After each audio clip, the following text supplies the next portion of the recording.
இயேசுவின் நாமத்தினாலே அன்பின் வாழ்த்துக்கள்.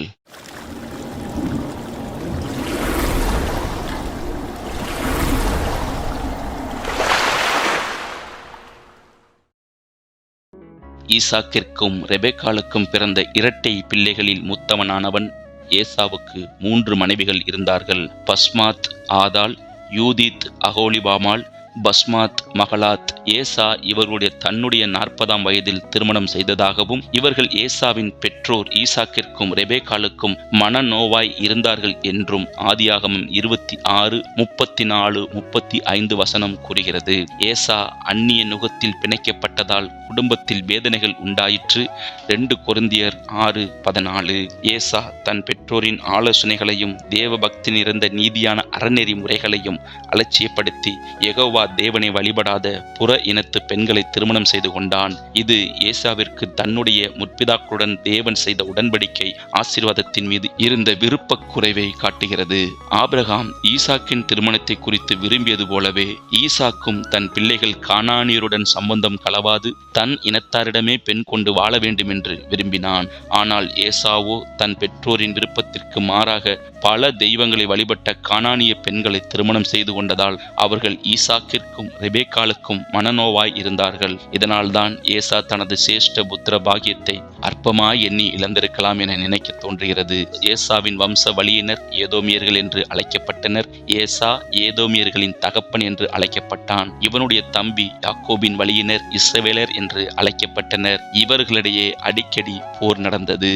பஸ்மாத் என்ற பெயருக்கு வாசனை திரவியம் என்று பொருள். இவள் ஏசாவின் முதல் மனைவியாவாள்.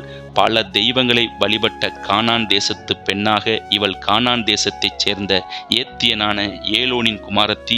இவளுடைய மற்றொரு பெயர் ஆதாள். இந்த பெயர் இவளுடைய திருமணத்தின் போது இவளுக்கு கொடுக்கப்பட்டிருக்கலாம்.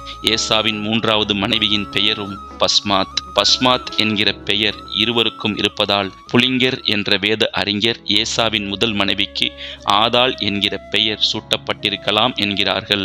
ஆதியாகமம் 4:19 லாமோக்கின் 2 மனைவிகளின் ஒருத்தி பெயரும் ஆதாள் என்று சொல்லப்பட்டிருக்கிறது. ஏசாவுக்கும் ஆதாள் என்ற பஸ்மாத்திற்கும் பிறந்த குமாரன் பெயர் எலிப்பாஸ். ஆதியாகமம் 36:4. யூதித் ஏசாவின் 2வது மனைவியாவாள். இவளுடைய மற்றொரு பெயர் அகோலிபாமாள். இவள் ஏத்தியனான பெயோரியின் குமாரத்தி என்று ஆதியாகமம் 26:34. இவளது பெற்றோர் பெயர் ஏவியனாகிய சிபியோன் ஆனாகின் குமாரத்தி என்றும் ஆதியாகமம் 36:2 கூறுகிறது. வில்கின்சன் என்ற வேத ஆராய்ச்சியாளர் துதி என்ற அர்த்தம் கொள்ளும் யூதா என்பதின் பெண் பார் பெயரே யூதித் என்கிறார். எனவே இவளுடைய திருமண சமயத்தில் இந்த பெயர் வைக்கப்பட்டிருக்கலாம். ஏசா யூதித் தம்பதிக்கு பிறந்த பிள்ளைகள் எயூஷ், யாலாம், கோராகு என்கிற குமாரர்கள் ஆவர். யூதித் என்கிற பெயர் மிகவும் பிரபலமான ஒன்று. இந்த பெயருடைய சிறு பிள்ளைகளும் பெண்களும் அமெரிக்க தேசத்தில் மட்டும் கிட்டத்தட்ட 2,50,000 பேர் இருக்கிறார்கள். இந்த யூகித் என்கிற பெண் பற்றிய காரியங்கள் அப்போகிரிபா என்று அழைக்கப்படுகிற தள்ளுபடி ஆகமத்தில் எழுதப்பட்டுள்ளது. ஆனால் பரிசுத்த வேதம் இவளை பற்றி வேறு எதுவும் கூறவில்லை. பஸ்மாத் ஏசாவின் 3வது மனைவி. இந்த பெண் ஆபிரகாமுக்கும் ஆகாருக்கும் பிறந்த இஸ்மவேலின் குமாரத்தி. இவளுடைய மற்றொரு பெயர் மகலாத். ஆதியாகமம் 28:9 ஏசா மகலாத் தம்பதிக்கு பிறந்த மகன் ரெகுவேல் என்று அழைக்கப்பட்டான். ஆதியாகமம் 36:4. இந்த 3 மனைவிகளுடன் வாழ்ந்த ஏசாவின் வாழ்க்கையை பற்றி நாம் அதிகம் அறிய முடியவில்லை. ஒருவேளை ஏசாவின் குடும்பம் உலக ஆஸ்திகள் பெருகி ஆவிக்குரிய நிலையில் வளர்ச்சியடையாத குடும்பமாய் இருந்திருக்கலாம். தான் திருமணம் செய்த 3 மனைவிகளுக்கும் ஏசா ஜீவனுள்ள மெய்யான தேவனை பற்றி சொன்னதாக வேதம் கூறவில்லை.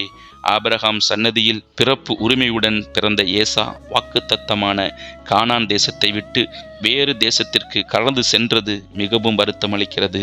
ஏசா தான் கானான் தேசத்தில் சம்பாதித்த ஆஸ்தி முழுவதையும் எடுத்துக்கொண்டு தன் இளைய சகோதரனாகிய யாக்கோபை விட்டு பிரிந்து தன் 3 மனைவிகளோடும் 5 குமாரர்களோடும் தான் விரும்பின உயரமான சேயீர் மலைப்பகுதியை தனது உறைவிடமாக அமைத்து கொண்டான். ஏசாவின் வழியில் வந்த சந்ததியர் ஏதோமியர் என்னும் சேயீர் மக்கள் என்றும் அழைக்கப்பட்டனர். இவர்கள் நோவாவின் மகன் காமின் பேரனாகிய ஏத்தின் வழி வந்தவர்கள். இவர்கள் வலிமை மிக்கவர்கள்.